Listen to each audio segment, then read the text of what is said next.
My mother's voice cut across the dinner table like a knife. Retire at 35? Valerie, you're delusional. My father didn't even look up from his plate. You can barely afford that apartment. What retirement fund? My brother snickered. The whole table went quiet, staring at me. I didn't say a word. But I should have. Because what they didn't know would cost them everything. My name's Valerie.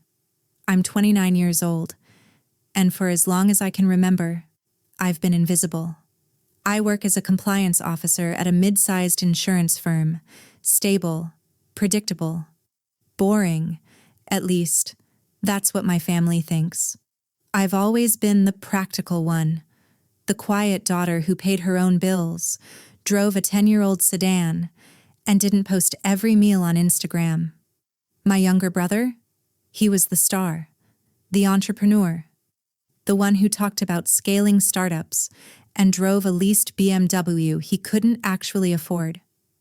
My parents ate it up. I lived in a small one-bedroom apartment with furniture from thrift stores. I didn't wear designer clothes. I didn't take expensive vacations. But I had something they didn't expect. A plan. I'd been quietly working toward early retirement since I was 24, maxing out my retirement accounts, investing in index funds, living way below my means. I wasn't flashy or loud, but I was building something real, and they had no idea. If you've ever been pushed aside by family, subscribe right now and tell me where you're watching from. I read every comment, and I need to know I'm not alone in this. The whole mess started 2 months before that dinner. I was on the phone with my mom, and I mentioned my retirement goal. Just casually, like it was a normal thing to talk about. She shut me down immediately. That's not realistic for someone like you. I tried to explain. Index funds, side income, frugal living, a 5-year roadmap. She cut me off. Your brother's already made 6 figures this year. Maybe you should ask him for advice. The sting was sharp, but I let it go. I told myself she didn't mean it. A week later, my parents invited me to Sunday brunch. Extended family, aunts, uncles, cousins, the whole lineup. I thought it'd be nice, a chance to reconnect. I was wrong. Halfway through the meal, I mentioned I'd been working with a financial planner to finalize my retirement roadmap. My dad laughed, out loud, in front of everyone. Retirement? She can't even afford a real vacation? My brother leaned back in his chair, grinning. Val's always been a dreamer. She just doesn't have the income to back it up. My aunt nodded like she was doing me a favor. Maybe focus on getting married first, sweetheart. The table agreed. Everyone. Like it was the most reasonable thing in the world. I sat there, frozen, my face burning. I excused myself to the bathroom just to breathe.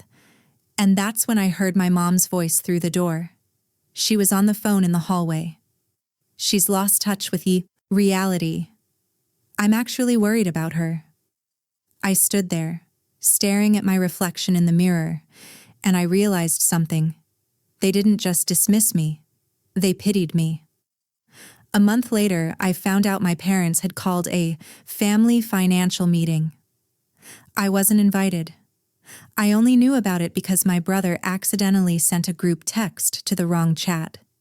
Something about finalizing the investment plan for the business. I texted my mom. Why wasn't I invited to the meeting?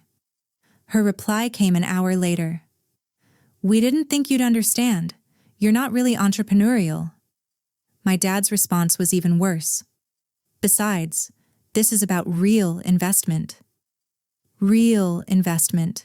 Like my entire financial future was just a hobby. I didn't respond. I didn't know what to say.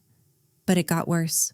3 weeks later, my brother threw a launch party for his new company. Some kind of tech consulting thing. I didn't really understand it, but I went to be supportive. Big mistake. He gave a speech in front of about 50 people, investors, friends, family, and right in the middle of it, He said this. Unlike my sister, I didn't settle for a desk job and a retirement fantasy. The room laughed. I felt my throat tighten. My hands went cold. After the speech, my mom pulled me aside. Don't take it personally, he's just confident. I stared at her. He insulted me in front of 50 people. She sighed. You're too sensitive. This is why you'll never get ahead. I left early. I didn't say goodbye. But the final straw came 3 weeks later. My parents called me. Together. On speakerphone. We need to ask you a favor, my dad said. I already knew where this was going. We need a loan, $8,000, just to cover a shortfall for your brother's business expenses. I almost laughed. Why me? You said I could barely afford my apartment. My dad's voice went sharp. We're family. Don't be selfish. My mom jumped in. Your brother's investment is going to pay off big. You should want to help. I said no. They hung up on me. That night, my brother texted me. You're really going to let them down because of your ego? I sat there, staring at my phone, and I felt something break inside me. I'd been supporting myself since I was 22, saving aggressively, living below my means, building a future. And my brother's success was funded entirely by our parents. I was done trying to prove myself with words.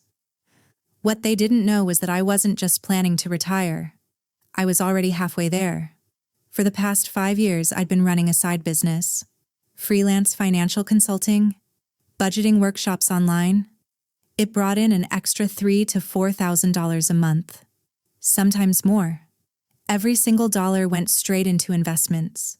I'd maxed out my retirement accounts. I'd built a brokerage portfolio. I tracked my net worth religiously. Currently, $310,000. My family had no idea. They still thought I was barely scraping by. I'd never corrected them. I valued my privacy. I didn't need their approval. But now, I was glad I'd kept quiet, because their ignorance was about to become their embarrassment. I called my best friend Nina. She's a tax attorney. We used to work together. I told her everything, the loan request, the insults, the exclusion. She listened. And then she said something I'll never forget. You don't owe them anything, especially not proof. But if you want to shut them up, the numbers will do it. She offered to help me draft a clean financial independence report. Just the facts. No emotion. I hesitated, but then I agreed. Meanwhile, my brother's business started to struggle. He was burning through cash. The launch hadn't brought in the revenue he'd promised. My parents were anxious, but they doubled down. At a cousin's birthday dinner, my mom bragged to everyone at the table. Our son is building an empire. Valerie's still figuring things out. I stayed quiet, but I felt the sting. Later, I overheard my dad talking to my uncle. We tried to help her, but she's stubborn, refused to pitch in for her own brother. My brother texted me again that night. Mom and Dad are stressed because of you. Congrats. I didn't respond. Instead, I finished my financial report with Nina, and I decided I'd go to my parents' anniversary dinner. And if they pushed me again, I'd show them the truth. The dinner was at their house, about 15 people, close family only. Everything was fine at first. Small talk, wine, appetizers, and then my brother opened his mouth. Val, still planning that imaginary retirement? Laughter around the table. My mom sighed, dramatically. Sweetheart, it's okay to admit when something's not realistic. No one's judging. I set down my fork. Actually, I'd like to talk about that. My dad smirked. Go ahead. Entertain us. I pulled a folder from my bag. 1 page, printed clean. I slid it to the center of the table. My current net worth is $310,000. Silence. I kept going. Retirement accounts, brokerage, side business income. I'll retire at 37. Maybe earlier. My brother scoffed. That's impossible. You're making, what, 60,000 a year? I make 68,000, I said. But I've also been running a financial consulting business for 5 years. That adds 40 to 50,000 annually. My mom's face went pale. You never told us. You never asked, I said. You just assumed I was failing. My dad leaned forward. If you had that kind of money, why didn't you help your brother? I looked him in the eye. Because he insulted me publicly. Because you excluded me from family meetings.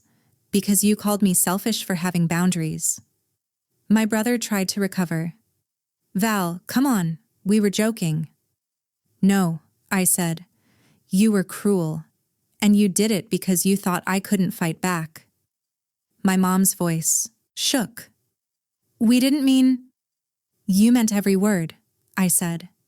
You've spent years making me feel small. I'm done shrinking for you. I stood up. I'll retire at 37. You can keep pretending his business is thriving, but we both know who's actually stable. I left the folder on the table and walked out. Behind me, I heard my aunt whisper, She's been planning this the whole time? Nina, who'd come as my +1, smiled and followed me out. For 2 weeks, I didn't hear from my parents. My brother sent a short, awkward text. Didn't know you were doing that well. My bad. I didn't reply. Eventually, my mom called. Left a voicemail. No apology. Just a tentative, we'd love to see you for coffee. I thought about it. I wasn't interested in revenge. Just peace. I agreed to meet. But I set a boundary. I'll come, but I'm not your backup plan and I'm not your punchline. She quietly agreed. I didn't need them to understand my plan. I just needed them to stop underestimating me. And for once, their silence didn't hurt me. It freed me. If you've ever had to stand up to family who doubted you, hit subscribe and tell me your story. Drop your location in the comments. I read everyone and I want to know where you're watching from. Have you ever been underestimated by the people who were supposed to believe in you? Share it below. Your story matters. Let's build a community where we lift each other up.